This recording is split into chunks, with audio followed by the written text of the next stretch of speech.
June 28, 2022. Proletariat posted a shutdown notice for Spellbreak. The following morning, Blizzard Entertainment announced it had acquired the studio. The game died so the team could live. That is the whole story. Except, it is also not the whole story at all. Welcome to the final save. This is the autopsy of a battle royale that conjured 5 million players in 3 weeks, earned a 78 on Metacritic, and then starved its own audience for 15 months before a larger company purchased the studio and disposed of the game as part of the transaction. Proletariat Inc. was founded in Boston in 2012. The founders came from Insomniac Games, Harmonix, and Turbine, people who had built Asheron's Call, Lord of the Rings Online, Dungeons & Dragons Online. Live service design was not theory for them. They had spent careers learning what kept players logged in and what drove them away. That knowledge base makes certain decisions in Spellbreak's later history harder to explain. Their first commercial release was a mobile game called World Zombination. It shipped. It did not define them. By 2016, the studio was building something new. The earliest prototype was called Ragnarok, Viking melee combat in a battle royale format. That didn't hold. The next version was called Longshot. That didn't either. What emerged from years of iteration was something the genre hadn't seen: a battle royale built entirely around elemental magic. Players equipped gauntlets that fired fire, ice, lightning, wind, stone, and toxic gas. They combined elements to create more powerful effects. They flew across the map on conjured thermals. No guns. No military aesthetic. Something stranger and more original. The mage theme took years to find.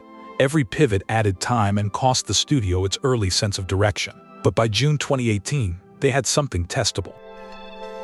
Pre-alpha testing opened on Steam. Players signed up through the official website and got their first look at what the game intended to be. That first audience built itself around the movement system. The skill ceiling was steep. The mechanics rewarded dedicated mastery in a way most battle royales didn't. A community formed around that particular contract, the feeling that Spellbreak gave real players something to earn. That contract turned out to be renegotiable.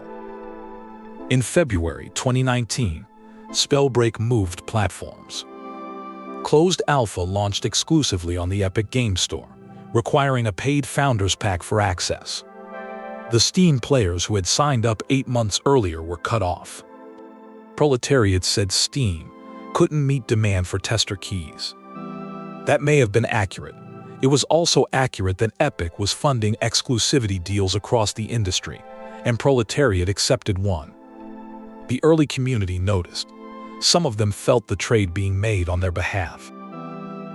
Seth Sivak, the CEO, would name the stakes of that kind of decision in a September 2020 essay published by Andreessen Horowitz, written the day before global launch. He described iteration and community alienation directly. You're basically torching them.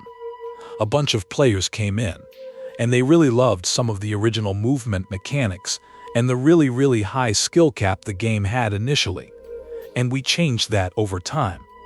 He published that before the launch, not as a retrospective, as an active acknowledgement of a tension the studio was still managing. November 2019. Take-Two Interactive led a $20 million Series C financing round.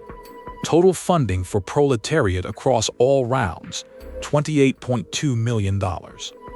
Take-Two's Michael Warrosh, Executive Vice President of Corporate Development, joined the board. He went on record about the studio's readiness to self-publish Spellbreak next year for audiences around the world. $20 million from one of the largest game publishers in the industry. That is a commercial obligation, not just a vote of confidence. The game now had to generate revenue, not just generate players.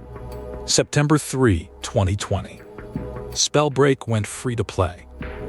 PC on the Epic Games Store exclusively, PlayStation 4, Xbox One, Nintendo Switch. cross-play and cross-progression across all platforms from day one. The structure was right for player acquisition. The platform exclusion was not. The first 5 days were extraordinary. Spellbreak became the fastest-growing game on Twitch. 2 million players arrived in under a week. September 23, 2020. Proletariat announced 5 million registered players across all platforms in under 3 weeks. Over 4 million hours watched on Twitch. Discord membership passed 300,000. Top markets: the United States, Japan, Bros. Those are numbers most studios spend years trying to reach. Battle royales live on Twitch visibility. And in the opening weeks, Spellbreak had the genre's attention. Whether it could keep it depended entirely on what came next. Critics confirmed the numbers made sense. Metacritic gave the PC version a 78. OpenCritic rated it 77 across 43 reviews, calling it strong. The consistent praise, visually distinctive, inventive movement, genuinely different from any other battle royale on the market. The consistent criticism, thin content at launch, real risk that players would exhaust what was available before new material arrived. That criticism was a diagnosis. It was not treated as one. December 15, 2020. Chapter 1, The Spellstorm, launched. 72 new story and honor quests, 50 reward levels, narrative content. Spellbreak also arrived on Steam that same day, more than 3 months after the free-to-play PC launch on Epic. The opening weekend audience was long gone. Steam's all-time peak concurrent player count for Spellbreak reached 5,510. In a platform where free-to-play battle royales can sustain hundreds of thousands of simultaneous players, that number is a footnote.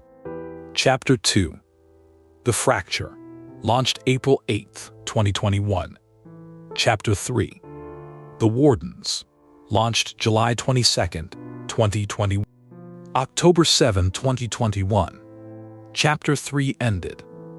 There was no announcement that it would be the last. No communicated roadmap. No update on what was coming next. Players discovered the gap by waiting.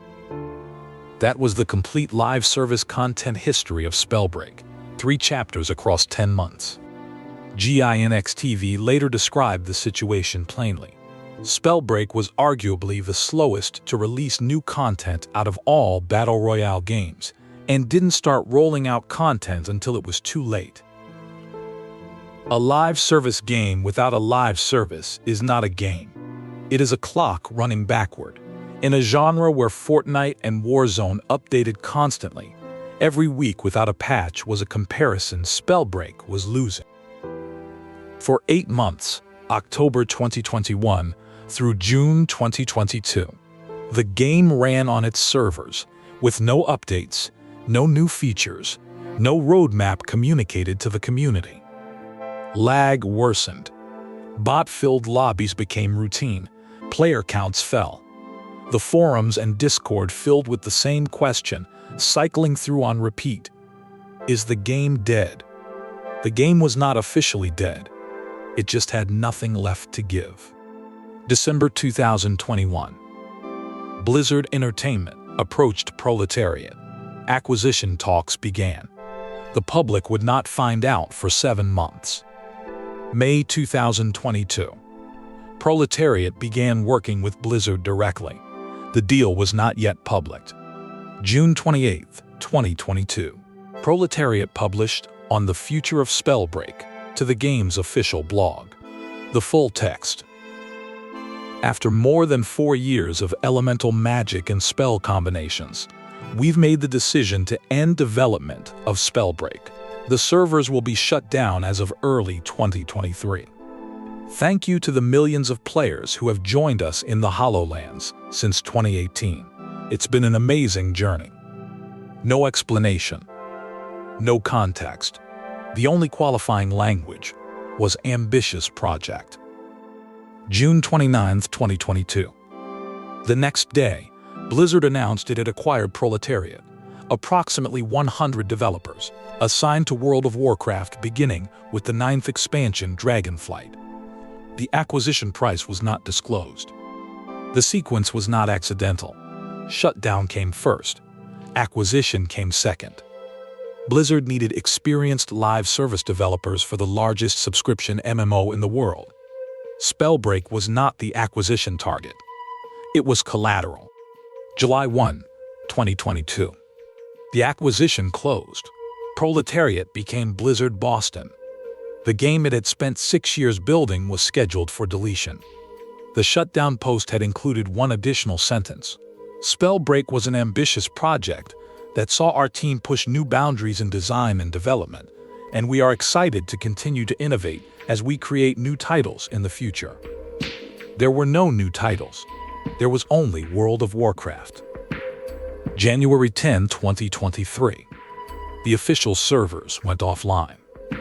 The Spellbreak homepage updated too. Spellbreak servers have shut down. February 15, 2023. The game was delisted from Steam. The Epic Games Store page was removed as well. 28 months from global launch to deletion. Here is where the story becomes unusual. Shortly after shutdown, the development team released the community version on itch.io. It contained server files and a document called How to Host a Server. Players could fill lobbies with bots and run the battle royale themselves, independently, without Blizzard or Proletariat. The files were free. A studio that no longer officially owned its product released the tools to keep it running anyway. Blizzard had purchased the developers. No one had purchased their sense of obligation to the people who had played.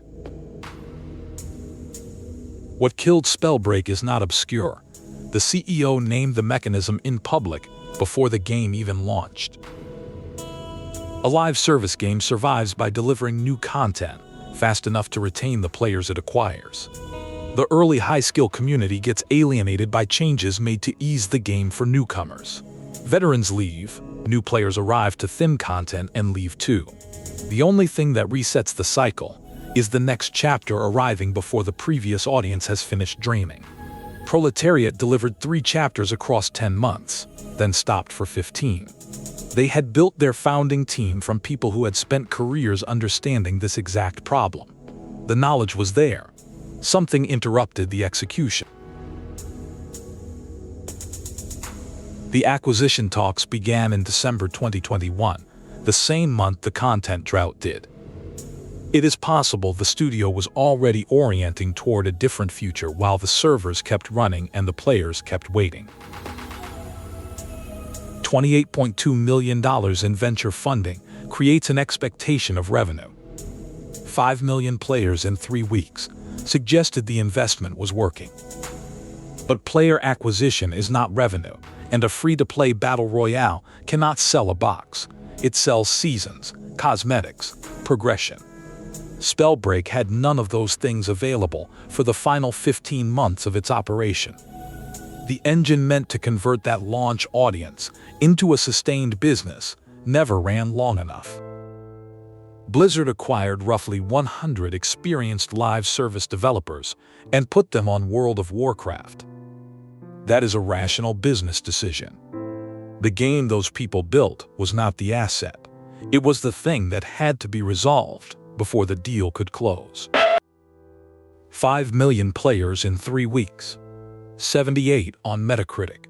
3 content chapters. 15 months of silence. 28 months from launch to shutdown. 100 developers moved to someone else's game. Spellbreak was not a bad game.